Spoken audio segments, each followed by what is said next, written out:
Last time, the Japanese forces had moved into the capital Seoul. And this week, we delve into some of the politics as they played out in Japan. My name is Stefan, and this is Japan at War.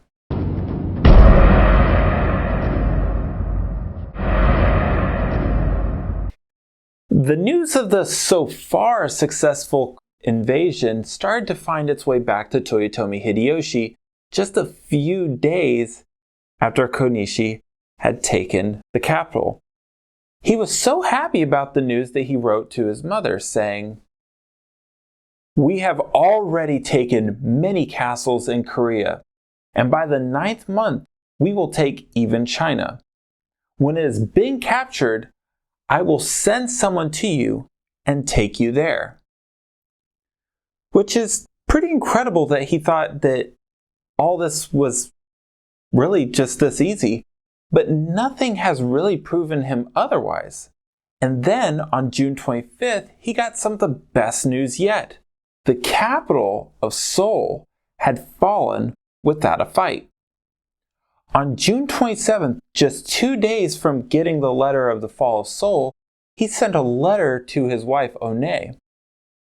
"I have called all the ships in Korean waters back to Japan, and should the weather permit, I will be making my way there to take command of my forces.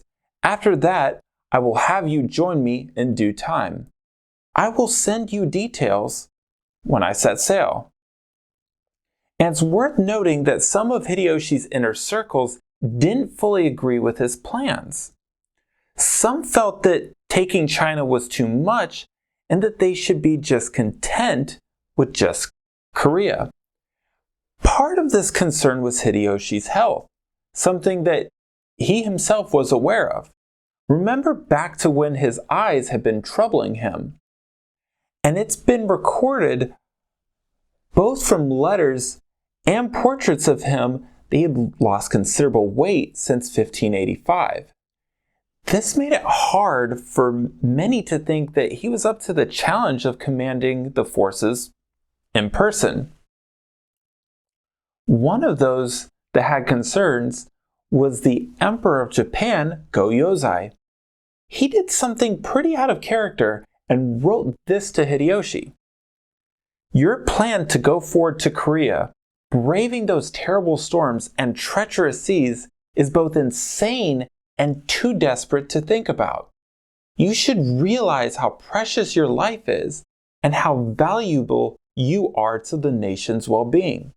A man of your genius and accomplishments can direct an army of thousands of miles away and still be able to obtain a great victory. And many military minds before you have done the same. On top of that, the military commanders you have sent, together with the ones you are about to send, will be more than capable of finishing the work there. For the sake of the throne and for the empire, we urgently request that you abandon your ideas to go in person." This letter did not shake Hideyoshi's resolve, though, but he did eventually change his mind when several of his daimyo at Nagoya told him of how dangerous the waters, especially the typhoons, were at this time of year, which is actually true. But there was also many political reasons as well. In a meeting in July, Hideyoshi held a council meeting at his Nagoya castle with his daimyo Gamo Ujisato, Maeda Toshie, Asano Nagamasa, and Tokugawa Ieyasu. At this meeting, Hideyoshi said that he, Gamo, and Maeda should join him in Korea and then push on to Beijing. And at first, no one questioned the Taiko's plan. Then, as the meeting came to a close, Asano Nagamasa broke and said, "Hideyoshi is out of his mind." The Taiko heard this and became enraged, saying, "If you have a reason to have insulted me, tell me now, or I will cut off your head." Asano, not letting his emotions get him this time, supposedly said this, "My head is yours to cut whenever you want, but there is peace in this country because you are feared. And now you want to leave. And not only leave, but leave it to this Tokugawa Ieyasu. The lords you have put under your control will take advantage of this. It is because of this I say you are out of your mind. This had no effect on Hideyoshi. Instead, he responded by rushing at Asano with his sword out. But he was restrained by Maeda and Gamo. They told him it's beneath you to kill him. Let someone else do this. While all this was happening, Asano was rushed out of the room and rushed to his home to await his death sentence. A few days after that, something happened that proved Asano Nagamasa was actually right and prevented him from being killed. A message was sent to Nagoya from the province of Higo that a minor vassal of the Shimazu clan, a Yumakita Kunikane, had refused to join the army going to Korea, and instead was planning to attack Nagoya Castle. Umakita had the sympathy of at least one or more members of the Shimazu clan, the same clan that Hideyoshi had subdued in 1587, and around 150 samurai that supported him. His thinking was that if he rebelled, the Shimazu would join him for revenge against the Taiko. The Shimazu, though, wanted no part of this, and actually made a move on Umakita themselves, putting him down and his 150 samurai. Hideyoshi supposedly sent Shimazu Yoshihisa to kill Shimazu Toshihisa, who was the one who had been suspected of being sympathetic to this man. Toshihisa actually, though, committed suicide before Yoshihisa could arrive. In his death note, he had said that he had not been part of the rebellion and had only committed suicide for the sake of the Shimazu clan.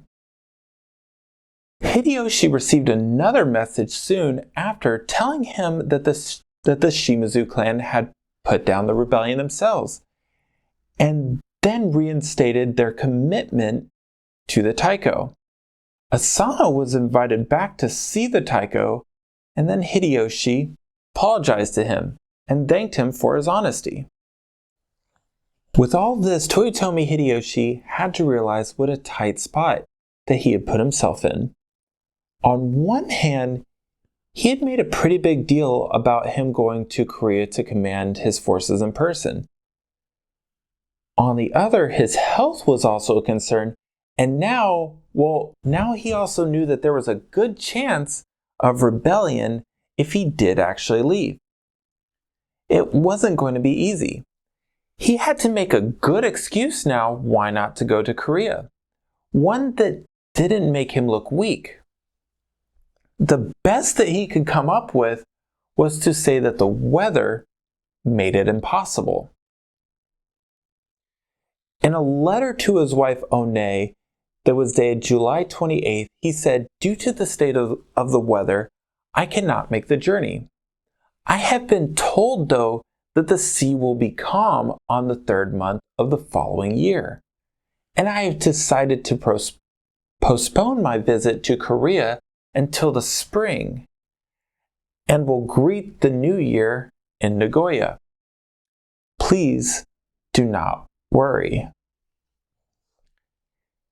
And this is where I will leave you. Objections to Hideyoshi's plans, the Taiko's anger getting the best of him, a small rebellion, and on top of that, Hideyoshi realizing things that, well, they're just not quite as perfect as he thought.